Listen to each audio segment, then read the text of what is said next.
El sol caía abrasador sobre Egipto, bañando de fuego las arenas interminables. El aire vibraba con el estruendo de martillos y con el lamento de un pueblo encadenado. Miles de hebreos, con la espalda arqueada y las manos sangrantes, levantaban ciudades que no eran suyas bajo el látigo de capataces crueles. El faraón, temeroso de que aquellos esclavos se multiplicaran y se rebelaran, pronunció un decreto terrible. Todo varón hebreo recién nacido será arrojado al río y perecerá. El llanto de madres y padres se mezclaba con el rumor del Nilo, convertido en verdugo. El corazón de Israel se hundía en la desesperanza, pero en lo más profundo ardía todavía un recuerdo. El Dios de Abraham, Isaac y Jacob no había olvidado a su pueblo. En una humilde choza, escondida entre las calles polvorientas de Gosén, una mujer llamada Jocabed sostenía en sus brazos a su hijo recién nacido. Sus ojos brillaban entre lágrimas. Sabía que los soldados lo buscarían pronto. Durante 3 meses lo escondió, pero ya no podía protegerlo más. Entonces, con manos temblorosas y fe indomable, tejió una cesta de juncos, la cubrió con brea y depositó dentro al pequeño.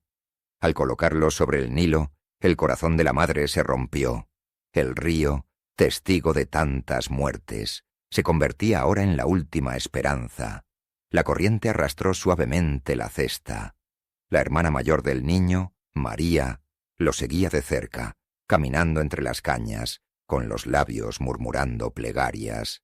Cada ola parecía querer engullirlo, cada sombra amenazaba con hundirlo. Y fue allí, junto a los jardines del palacio, donde el destino intervino.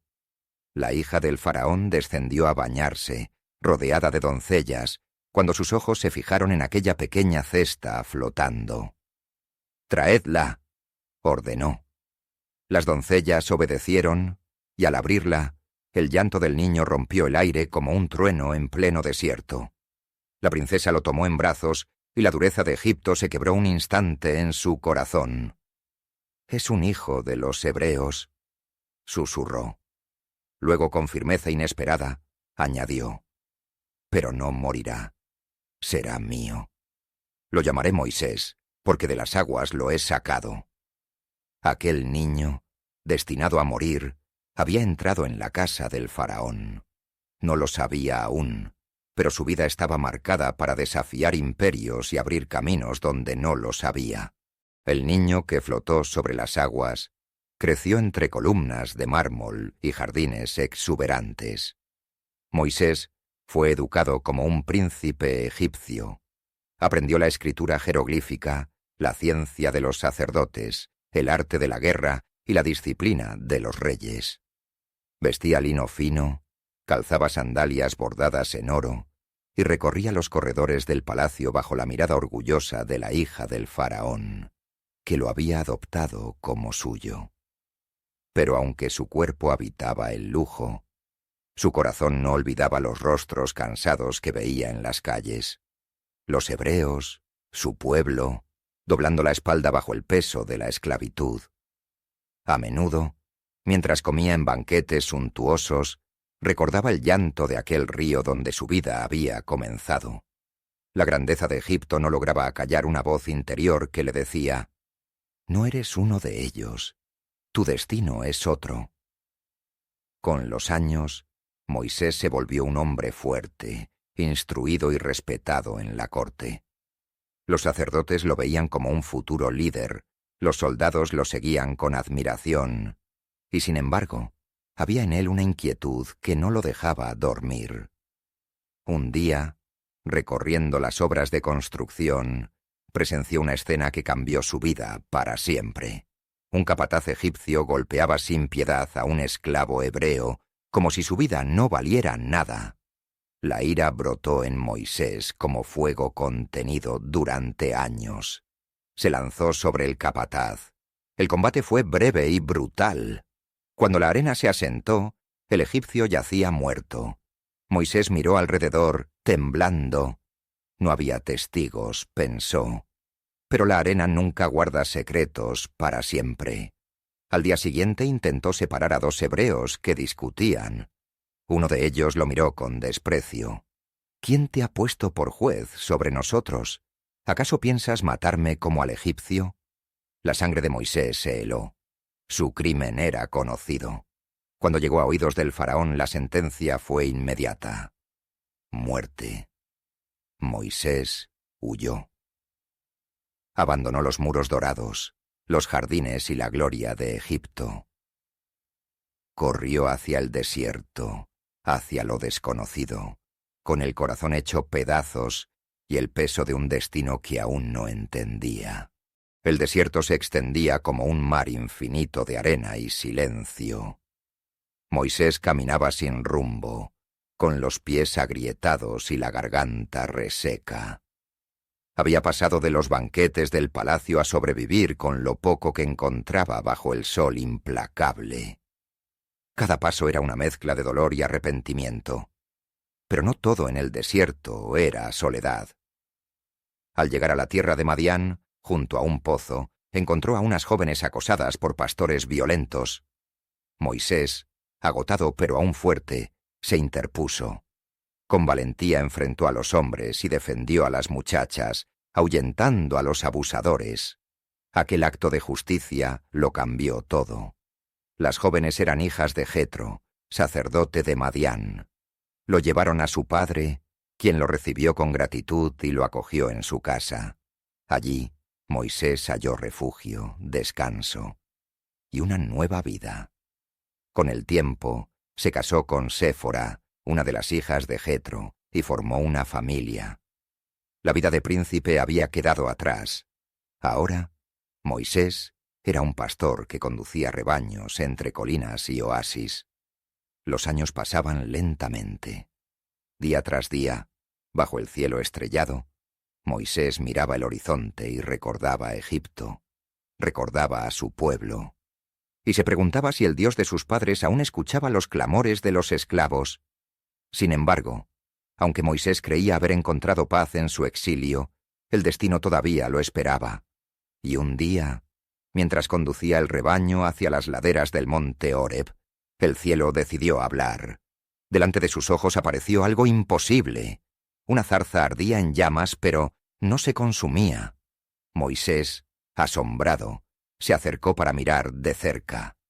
Y entonces una voz lo llamó desde el fuego. «Moisés, Moisés». Él, temblando, respondió. «Aquí estoy». El fuego iluminaba la noche, pero la zarza no se consumía. Sus ramas ardían como carbones encendidos y sin embargo permanecían intactas. Moisés retrocedió, con el corazón latiendo con fuerza. Nunca se había visto nada igual. De repente, la voz volvió a sonar, potente y cercana, como un trueno que hablaba desde lo más hondo del alma. «No te acerques más.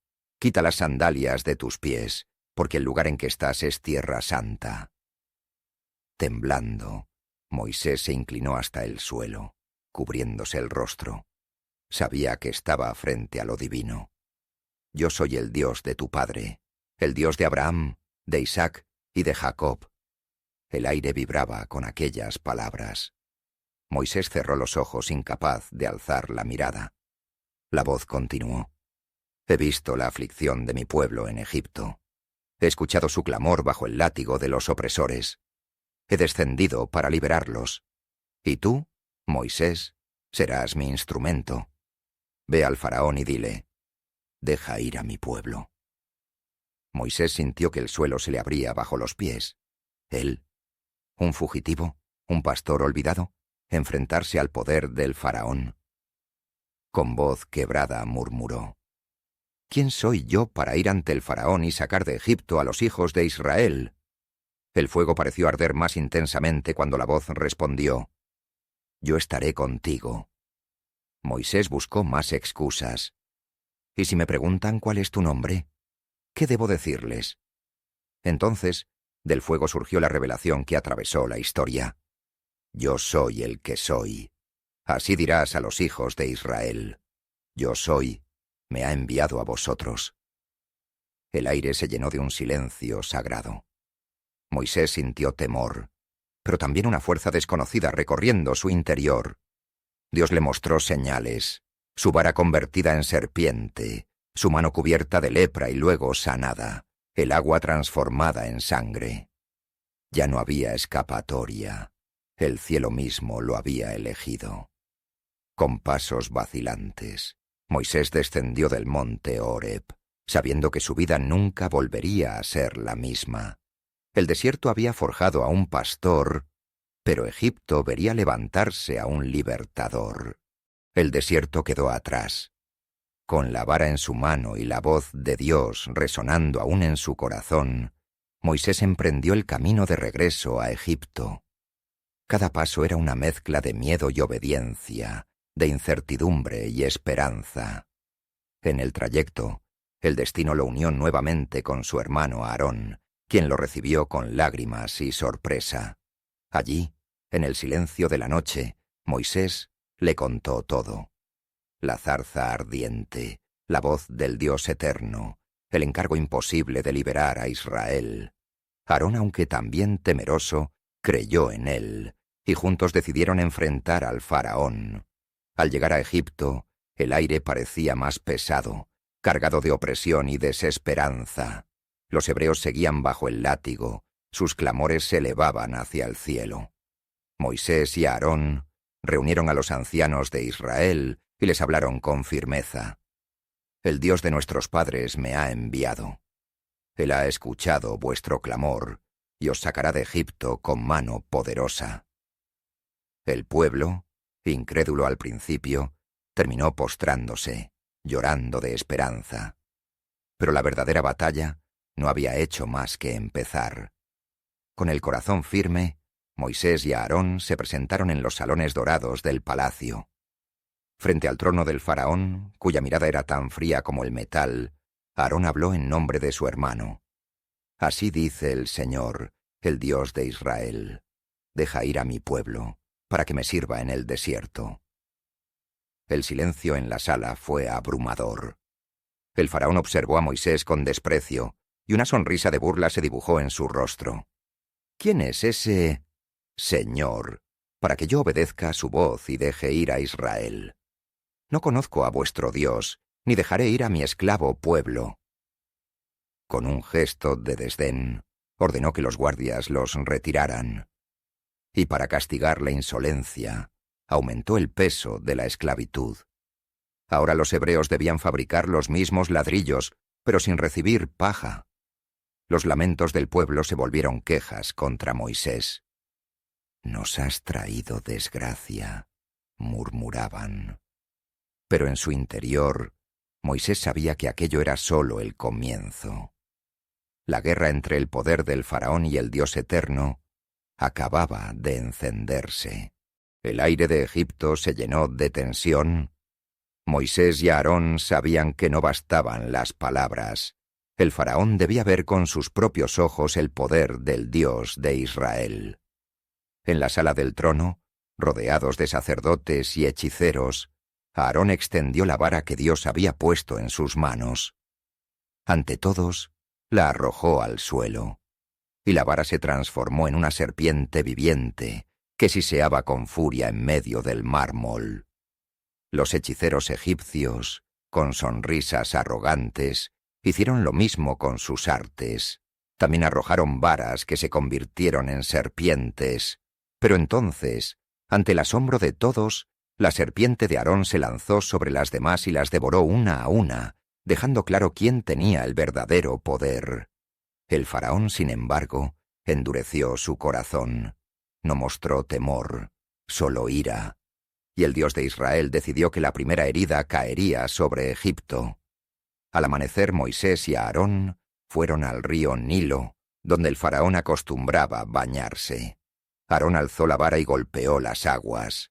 En un instante, el río se tiñó de rojo. El agua se convirtió en sangre. Los peces murieron. Un hedor insoportable se elevó en el aire, y los egipcios, desesperados, buscaban agua limpia en la arena. Durante 7 días, la tierra que veneraba al Nilo como Dios vivió el peso de la humillación.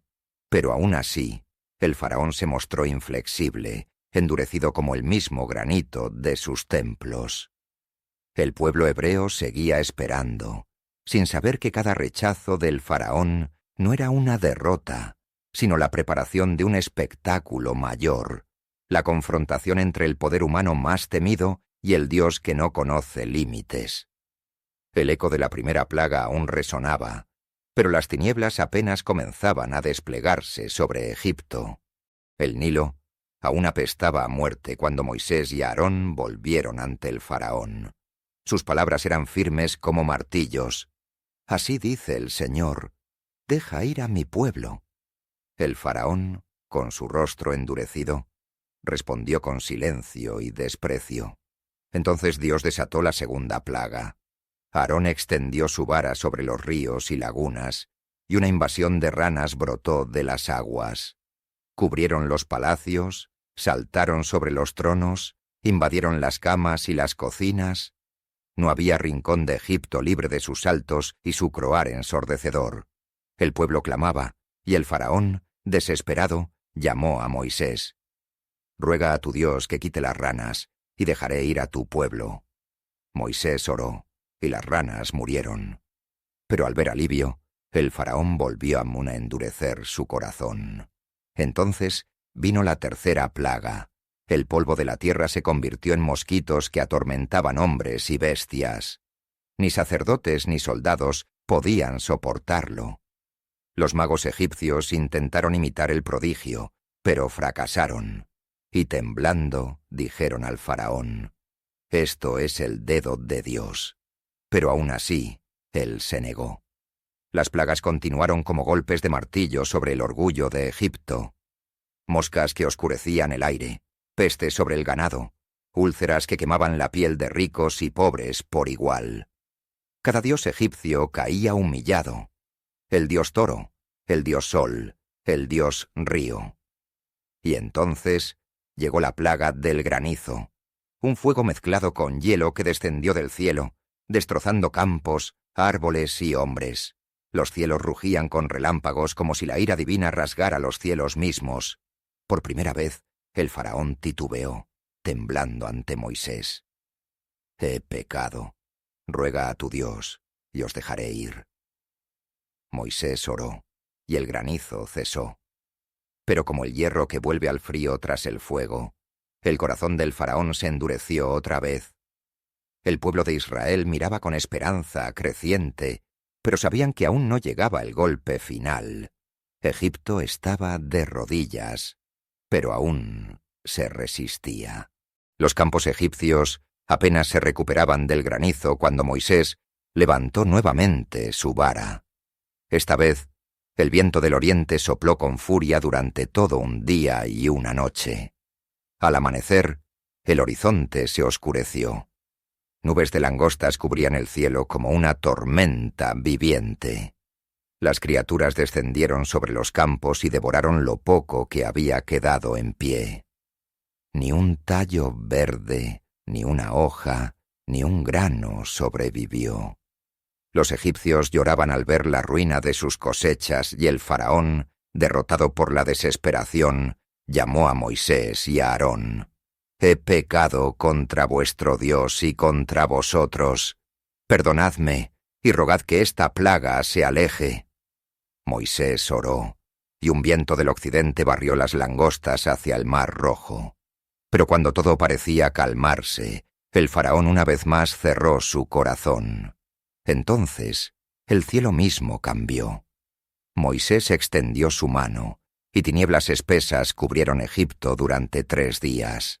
Era una oscuridad que podía sentirse, un manto opresivo que apagó antorchas y paralizó a la nación.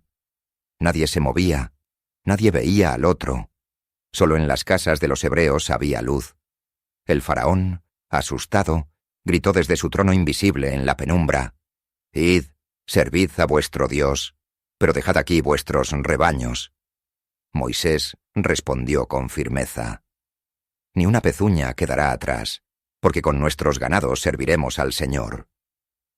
El silencio del faraón fue la respuesta de su orgullo. La oscuridad se disipó. Pero Moisés sabía que lo peor aún estaba por llegar. Dios habló con solemnidad. Una última plaga caerá sobre Egipto. Entonces el faraón no solo dejará ir a mi pueblo, sino que lo expulsará con prisa. El corazón de Moisés se estremeció. El clamor de una noche se grabaría en la memoria de todas las generaciones. La última herida sería también la más profunda. El silencio se cernía sobre la tierra de Gosén, donde habitaban los hijos de Israel. Esa noche sería distinta a todas, porque Dios había dado a Moisés instrucciones precisas, grabadas como fuego en el corazón del pueblo. Cada familia debía tomar un cordero sin mancha, sacrificarlo y con su sangre marcar los dinteles y postes de sus casas. Dentro, debían comer la carne asada, acompañada de hierbas amargas y pan sin levadura, y debían hacerlo vestidos para el viaje, con los cinturones ceñidos, los pies calzados y el bastón en la mano. «Esta será la Pascua del Señor», anunció Moisés. «Cuando el ángel de la muerte pase por Egipto, verá la sangre en vuestras puertas y pasará de largo. Pero en las casas de los egipcios habrá llanto». Y llegó la medianoche. Un silencio espeso cubría Egipto cuando de pronto se alzó un grito desgarrador, seguido de otro y otro más, hasta convertirse en un lamento unánime que desgarró el cielo.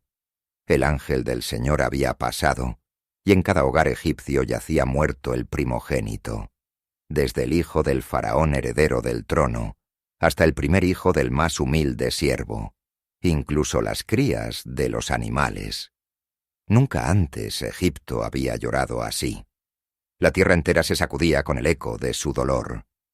En su palacio, el faraón, destrozado, llamó a Moisés y a Aarón en medio de la noche. Con lágrimas y rabia mezcladas en su voz, gritó: «Levantaos, salid de en medio de mi pueblo, vosotros y los hijos de Israel. Id, servid a vuestro Dios como habéis dicho, llevad también vuestros rebaños y vuestras manadas, y marchaos». Los egipcios mismos, temerosos de más desgracias, apresuraban a los hebreos, dándoles oro, plata y vestidos. Lo que antes fue opresión, ahora se convertía en tributo. El pueblo de Israel, tras siglos de esclavitud, salió en masa bajo las estrellas. Más de 600.000 hombres, sin contar mujeres y niños, marchaban con prisa, con los corazones latiendo al ritmo de una palabra nueva y poderosa: libertad. Pero la historia apenas comenzaba, porque el faraón no había pronunciado su última palabra. La madrugada aún no despuntaba del todo, cuando los hijos de Israel, cargados con lo poco que tenían, comenzaron su marcha hacia el desierto. La multitud era inmensa: hombres, mujeres, ancianos, niños, ganado, y hasta extranjeros que se unieron al éxodo. Sus voces se mezclaban en un canto de esperanza, y por primera vez en generaciones no caminaban como esclavos, sino como un pueblo libre. Pero no estaban solos. Ante ellos, una columna de nube se alzó en el cielo, avanzando siempre un paso delante, guiando la dirección del campamento. Y al caer la noche, aquella nube se transformaba en una columna de fuego, que iluminaba el camino y llenaba los corazones de asombro y temor reverente. Era la señal viviente de que el Dios de Israel marchaba con ellos. Mientras tanto, en Egipto, el palacio de Faraón hervía de rabia y confusión. El luto aún impregnaba cada rincón, pero su corazón, endurecido una vez más, ardía de orgullo. «¿Qué he hecho?», bramó ante sus consejeros. «He dejado ir a los esclavos que edificaban nuestras ciudades. Nuestro poder se desmorona sin ellos». El eco de su ira se convirtió en orden. Carros de guerra fueron alistados, caballos enjaezados, soldados convocados. El sol brilló sobre miles de lanzas y escudos, mientras el rugido de los carros resonaba en las arenas. El faraón, con el corazón más endurecido que nunca, salió a la caza de los hijos de Israel. En el campamento hebreo, la noticia corrió como viento de tormenta. El faraón viene con todo su ejército. El pueblo, aterrorizado, clamó contra Moisés. ¿Acaso nos sacaste de Egipto para morir en el desierto? Mejor nos habría sido servir como esclavos que perecer aquí. Moisés, con el rostro firme y los ojos elevados hacia el cielo, alzó su voz para calmar el pánico. No temáis, estad firmes y ved la salvación que el Señor obrará hoy delante de vosotros, porque los egipcios que ahora veis, nunca más para siempre los volveréis a ver. Las palabras retumbaron como trueno en el corazón del pueblo. Frente a ellos, el mar se extendía inmenso e imposible. A sus espaldas, el ejército más poderoso de la tierra se acercaba con furia. Era el momento en que la fe debía decidir entre el miedo o el milagro. El estruendo de los carros egipcios se hacía más cercano, y el mar, imponente e inamovible, bloqueaba el camino del pueblo. Los niños lloraban, las madres abrazaban a sus pequeños, y los hombres temblaban con las manos vacías frente a las espadas que se acercaban.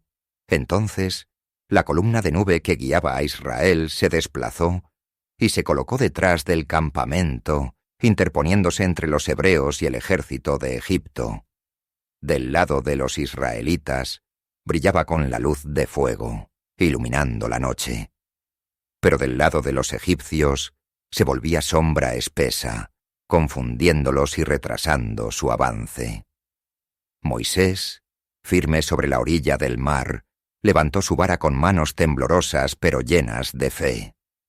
El viento del este comenzó a soplar con fuerza descomunal, rugiendo como leones invisibles. Las aguas del Mar Rojo se agitaron y de pronto, ante los ojos atónitos de todo un pueblo, el mar comenzó a abrirse. Las aguas se levantaron como murallas gigantescas a derecha e izquierda, mientras el fondo marino quedaba seco bajo los pies. Un camino imposible se había abierto en medio de lo inconquistable. Moisés dio un paso al frente y el pueblo lo siguió. Ancianos, mujeres, niños, rebaños enteros. Todos caminaron entre las aguas alzadas como torres líquidas.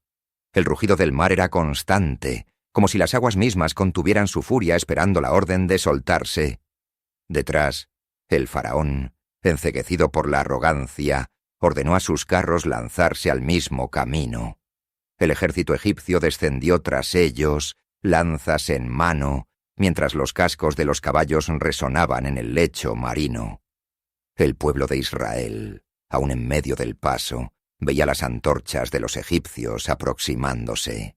El terror se mezclaba con la esperanza. Todo dependía de un solo instante. Si Dios cerraba el mar antes de tiempo, todo estaría perdido. Pero Moisés, en silencio, aguardaba la señal. La multitud de Israel avanzaba con paso apresurado. El camino era largo, y las murallas de agua se alzaban tan altas que parecían tocar el cielo. Algunos caminaban con el corazón desbordado de fe, otros con el alma aún temblorosa de miedo. Pero todos sabían que cada paso los acercaba más a la libertad. Detrás, los carros del faraón retumbaban como tormenta de hierro. Los caballos relinchaban, las ruedas cortaban el barro húmedo, y las lanzas brillaban bajo el reflejo del agua que colgaba sobre ellos como cuchillas líquidas listas para caer. Entonces, en medio de la persecución, el Señor confundió al ejército enemigo. Las ruedas de los carros comenzaron a trabarse, los caballos se desbocaron, los guerreros gritaron en desesperación. «¡Huyamos de delante de Israel!», clamaron algunos soldados. «El Señor pelea por ellos contra nosotros». Cuando el último israelita puso pie en tierra firme, Moisés recibió la orden final. Con la vara aún en mano, extendió sus brazos sobre el mar. El rugido del viento cambió, y las murallas de agua, que habían permanecido firmes como muros de cristal, comenzaron a desplomarse con furia desatada. El mar Se cerró de golpe sobre los carros, los caballos y los soldados. El faraón, con los ojos abiertos de horror, vio como su ejército entero era tragado por las aguas embravecidas. El rugido del mar ahogó los gritos, y pronto no quedó nada, salvo las olas que golpeaban la orilla y los cuerpos arrastrados por la corriente. Israel, desde la playa, contempló el espectáculo con una mezcla de temor y asombro. El ejército más poderoso de la tierra había sido destruido en una sola noche, no por espada humana, sino por la mano invisible de su Dios. Un silencio solemne cubrió a la multitud. Y entonces, como un fuego que enciende el corazón de un pueblo, estalló el canto. Moisés y los hijos de Israel entonaron un himno de victoria. El Señor es mi fuerza y mi cántico. Caballos y jinetes arrojó en el mar. ¿Quién como tú, oh Señor, glorioso en santidad, temible en maravillas, hacedor de prodigios? El mar, testigo eterno del milagro, se cerraba tras ellos. El pueblo sabía que había cruzado no solo un camino de agua, sino la frontera entre la esclavitud y la libertad. El amanecer sobre la orilla del mar era distinto a cualquier otro. Los rayos dorados del sol caían sobre un pueblo que ya no era esclavo. Los hombres se miraban entre sí con incredulidad. Las mujeres reían mientras abrazaban a sus hijos, y los ancianos lloraban, como si la libertad hubiera rejuvenecido sus huesos. Entonces Miriam, hermana de Moisés, tomó un pandero en sus manos. Su voz, clara y firme, se elevó sobre el viento. «Cantad al Señor, porque se ha cubierto de gloria. Caballos y jinetes arrojó en el mar». Respondía la multitud, como un eco poderoso que hacía temblar las arenas. El pueblo entero danzaba y celebraba. Era un júbilo jamás visto, el estallido de generaciones que habían conocido solo cadenas y ahora probaban por fin el sabor de la victoria. Pero el desierto aguardaba. 3 días caminaron sin encontrar agua. La alegría empezó a apagarse y la sed ardía como brasas en la garganta de los viajeros. Los niños lloraban, los animales caían exhaustos y la esperanza comenzaba a resquebrajarse. Al llegar a Mará, vieron un estanque. Corrieron a beber, pero el agua era amarga, imposible de probar.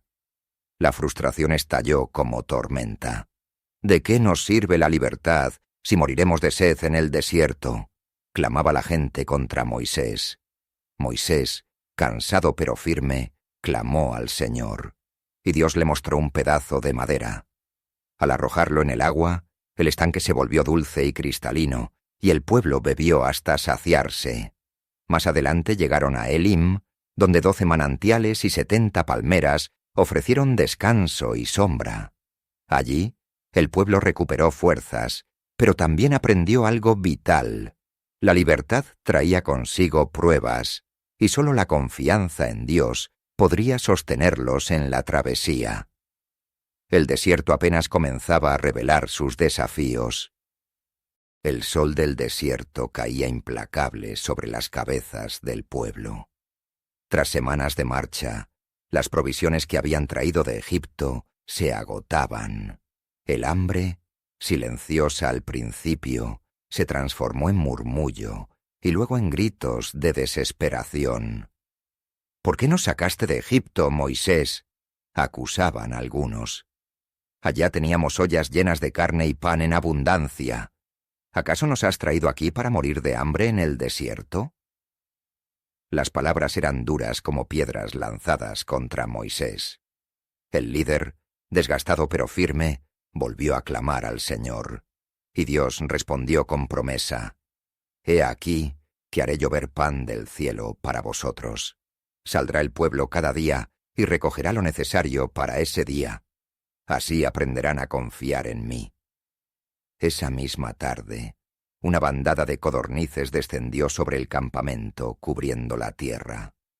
Los israelitas atraparon las aves y comieron hasta saciarse.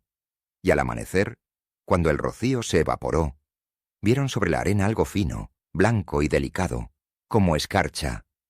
—¿Manjú? —preguntaron unos a otros—. ¿Qué es esto? Moisés sonrió con solemnidad. —Este es el pan que el Señor os da para comer. Era maná, dulce como miel, ligero como el grano. Cada familia recogía lo necesario para el día. Si alguien intentaba guardarlo para el siguiente, se llenaba de gusanos y apestaba. Pero cada mañana el maná volvía a caer, fresco y suficiente. Dios les enseñaba a vivir un día a la vez, a confiar no en almacenes ni en reservas, sino en su provisión diaria. Y cada séptimo día, cuando nadie recogía nada, las cestas del día anterior permanecían frescas, porque el sábado estaba consagrado como día de reposo para el pueblo. Así, en medio del desierto implacable, los hijos de Israel no murieron de hambre, sino que aprendieron que la verdadera libertad no era solo huir de Egipto, sino depender del Dios que los sostenía paso a paso. El camino por el desierto continuaba, y aunque el maná caía cada mañana como un recordatorio del cuidado de Dios, la sed volvió a azotar al pueblo. En Refidim no había una sola fuente de agua. Los labios resecos, las gargantas ardiendo, los niños llorando. La desesperación transformó la esperanza en furia. —¿Por qué nos sacaste de Egipto? —gritaban algunos con rabia. —Vamos a morir de sed aquí, tú y todo este pueblo. La multitud se abalanzaba contra Moisés, al borde de apedrearlo. Desesperado, clamó al Señor, y Dios le respondió con instrucciones claras. Toma la vara con la que golpeaste el Nilo, ve al monte Horeb y golpearás la roca. De ella brotará agua, y el pueblo beberá. Moisés obedeció, y al golpear la roca un torrente cristalino brotó con fuerza. Los israelitas corrieron a saciarse, llenando vasijas y levantando clamores de alivio. El lugar fue llamado Masá y Meribá, porque allí el pueblo dudó de Dios y lo puso a prueba. Pero no pasó mucho antes de enfrentar un nuevo desafío. Los amalecitas, un pueblo guerrero del desierto, atacaron por sorpresa a los cansados israelitas. Moisés ordenó a Josué escoger hombres y presentar batalla. Desde lo alto de un monte cercano, Moisés levantó su vara al cielo. Mientras sus manos permanecían en alto, Israel prevalecía. Pero cuando el cansancio lo hacía bajarlas, Amalec ganaba terreno. Entonces Aarón y Hur, viendo la lucha, sostuvieron los brazos de Moisés, uno a cada lado, hasta que el sol se ocultó en el horizonte. Y así, con las manos del líder firmes hacia el cielo, Israel venció a Amalec. La victoria fue celebrada con un altar levantado a Dios llamado Jehová Nisí. El Señor es mi estandarte. Era una enseñanza clara. No ganaban por la espada ni la fuerza del pueblo, sino por la presencia y el poder del Dios que los guiaba. Tras la victoria contra Amalec, el campamento de Israel se extendía como un mar de tiendas en el desierto. El pueblo descansaba, pero Moisés no conocía reposo. Desde el amanecer hasta la noche, se sentaba ante la multitud para escuchar quejas, disputas y problemas. El líder cargaba solo con el peso de una nación entera. Fue entonces cuando apareció Jetro, su suegro, sacerdote de Madián, que había escuchado las maravillas del Éxodo, y vino con Séfora, esposa de Moisés, y sus 2 hijos. La reunión fue emotiva. Moisés abrazó a su familia con lágrimas de alivio, y juntos compartieron historias de lo que Dios había hecho en Egipto y en el mar. Jetro, hombre sabio, observó en silencio la rutina del yerno. Vio cómo Moisés, agotado, atendía a todos desde el más anciano hasta el más joven, resolviendo juicios y dirigiendo al pueblo. Al final del día se acercó y le habló con calma. «No está bien lo que haces. Te agotarás tú y se cansará este pueblo. La carga es demasiado pesada para llevarla solo. Escúchame, elige entre el pueblo hombres capaces, temerosos de Dios, veraces y justos. Ellos juzgarán las causas menores, y tú atenderás solo las más grandes. Así compartirás la carga y resistirás. Moisés, lejos de ofenderse, reconoció la sabiduría en esas palabras. Con humildad aceptó el consejo de su suegro y estableció jueces y líderes entre miles, centenas, cincuentenas y decenas. El pueblo comenzó a organizarse como una nación en formación, con leyes y orden, y Moisés pudo dedicarse a guiar al pueblo hacia lo que venía, el pacto con Dios mismo. Después de algunos días, Jetro regresó a su tierra, dejando a Moisés con un pueblo más fuerte, más unido y mejor preparado para el gran encuentro que se aproximaba. Porque al horizonte ya se alzaba la silueta imponente de una montaña que parecía tocar el cielo, el monte Sinaí. Y allí, el Dios que abrió mares estaba a punto de hablar con voz de trueno.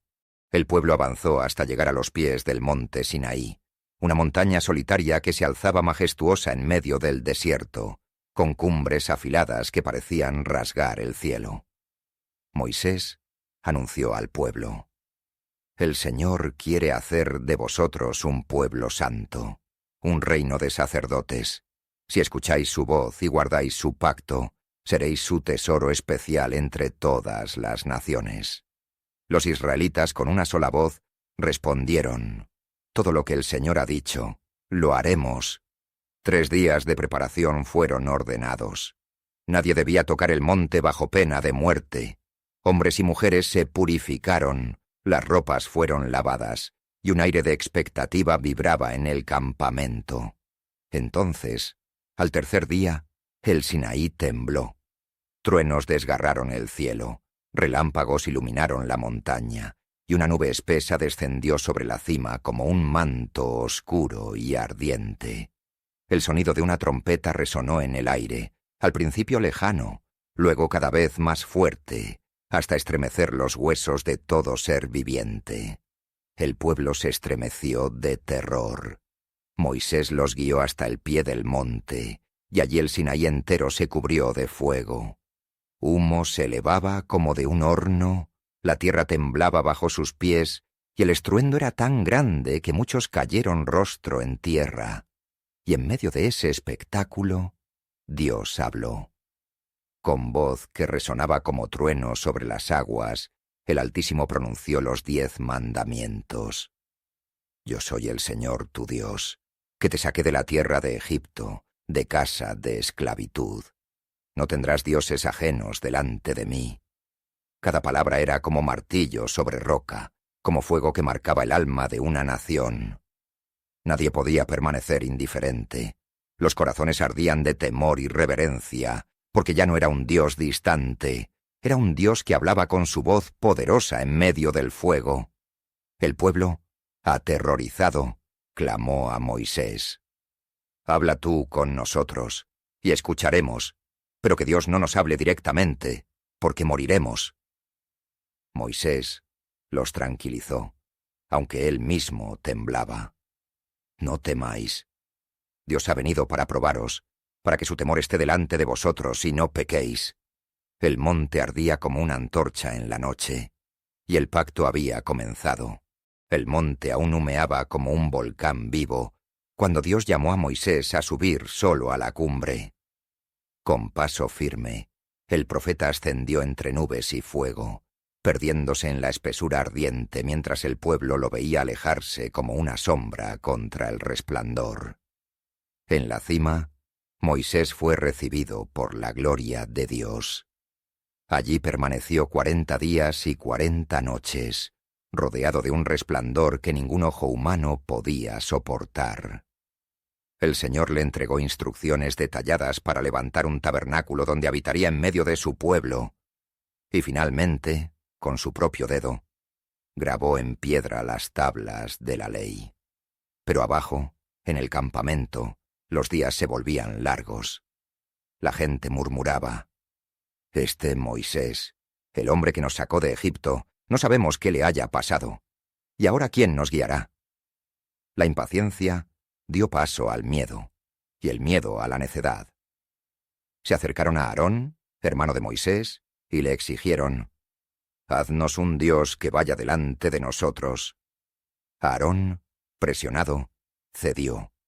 Reunió aretes y joyas de oro, y con fuego y martillo moldeó un ídolo en forma de becerro. Cuando lo levantaron, el pueblo gritó con júbilo insensato: «Israel, estos son tus dioses que te sacaron de la tierra de Egipto». Y comenzaron a ofrecer sacrificios, danzar y celebrar ante el becerro de oro. La idolatría, apenas nacida la alianza, se extendió como sombra sobre la libertad recién conquistada. En la cumbre, Dios interrumpió su diálogo con Moisés. Su voz era como fuego contenido. «Baja pronto, porque tu pueblo se ha corrompido. Se han apartado del camino que les mandé. Déjame destruirlos, y de ti haré una gran nación». Moisés cayó rostro en tierra, intercediendo con vehemencia. «Señor, ¿por qué destruir a tu pueblo, al que sacaste con mano poderosa?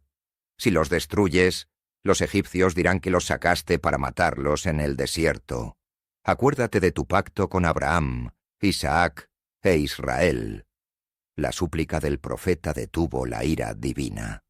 Pero Moisés, descendiendo del monte con las tablas en las manos, estaba a punto de enfrentar con sus propios ojos el pecado del pueblo. Moisés descendía del Sinaí con las 2 tablas de piedra en sus manos, cada una grabada por el dedo mismo de Dios. Su rostro aún brillaba con el resplandor de la gloria divina, pero aquel brillo se ensombreció cuando, desde lejos, escuchó un estruendo de voces y tambores. Josué, que lo esperaba en la falda del monte, dijo alarmado: «Hay gritos de guerra en el campamento». Moisés escuchó con atención y negó con tristeza: «No es grito de victoria ni clamor de derrota. Es canto de desenfreno». Y al acercarse, la escena hirió su espíritu. El pueblo danzaba alrededor del becerro de oro, con gritos, música y sacrificios. La idolatría había tomado el lugar del Dios vivo que los liberó de Egipto. La ira de Moisés estalló como tormenta. Con fuerza, levantó las tablas y las arrojó contra las rocas al pie del monte, quebrándolas en 1000 pedazos. El sonido de la ruptura retumbó como trueno en el corazón del campamento. Era la señal de un pacto traicionado. Corrió hacia el becerro, lo derribó y lo redujo a polvo molido. Arrojó las cenizas en el agua y obligó a los israelitas a beberla, para que nunca olvidaran la amargura de su traición. Luego, de pie ante la multitud, su voz resonó con autoridad: «¿Quién está de parte del Señor? Venga a mí». La tribu de Leví se unió a Moisés, y con espada en mano ejecutaron justicia contra los rebeldes más obstinados. Aquel día, la desobediencia costó miles de vidas, y el pueblo aprendió que la libertad sin fidelidad solo lleva a la ruina. Moisés, sin embargo, no descansó en la ira. Volvió a subir al monte y se postró en intercesión. «Señor, este pueblo ha cometido un gran pecado. Pero ahora, si vas a borrar su nombre, bórrame también del libro que has escrito». La compasión del profeta alcanzó misericordia. Dios renovó el pacto y le mandó tallar nuevas tablas, que una vez más serían escritas con su palabra eterna. Cuando Moisés bajó del monte con ellas, su rostro brillaba tanto con la gloria divina que tuvo que cubrirse con un velo. El pacto se había restaurado. Israel había caído, pero también había sido levantado. Y con el tabernáculo que pronto levantarían, la presencia de Dios mismo caminaría entre ellos. Después del dolor del becerro de oro, el pueblo volvió a levantar sus ojos al cielo. Dios, en su misericordia, renovó el pacto, y Moisés transmitió instrucciones precisas para construir algo nunca antes visto: un tabernáculo, una morada sagrada donde el Dios eterno habitaría entre los mortales. Durante semanas el campamento se convirtió en un taller viviente. Hombres y mujeres, inspirados por gratitud y esperanza, ofrecieron oro, plata, telas finas y piedras preciosas. Los artesanos, llenos del espíritu de sabiduría, tallaban, tejían y forjaban cada detalle según el diseño divino. Un arca de acacia cubierta de oro puro, un candelabro que brillaba como el sol, altares, vestiduras sagradas y un santuario cubierto por cortinas de púrpura, escarlata y lino fino. Cuando todo estuvo listo, Moisés supervisó el levantamiento del tabernáculo en medio del campamento. Era como si el desierto, hasta entonces árido y hostil, se transformara en un palacio viviente para el Rey de Reyes. Al finalizar la obra, Moisés alzó una plegaria, y entonces sucedió. Una nube descendió desde lo alto y cubrió la tienda de reunión. La gloria del Señor llenó el tabernáculo con tal intensidad que ni Moisés pudo entrar. El resplandor iluminó la noche, y el pueblo, postrado rostro en tierra, supo que el Dios que partió el mar y tronó en el Sinaí había cumplido su promesa. Él estaba en medio de ellos. Desde aquel día, la nube permanecía sobre el tabernáculo de día, y de noche se veía como fuego. Cuando la nube se levantaba, Israel marchaba. Cuando se detenía, ellos acampaban. No estaban solos. Cada paso, cada campamento, cada jornada en el desierto estaba guiada por la presencia viva del Altísimo. Moisés, el niño que una vez fue rescatado de las aguas, se había convertido en el líder del pueblo escogido, en el amigo de Dios que hablaba con él cara a cara. Y aunque la tierra prometida aún estaba por delante, Israel ya no era una multitud de esclavos, era una nación libre, guiada por la voz y la gloria de su Dios. El éxodo no era solo una salida de Egipto, era el inicio de un destino eterno.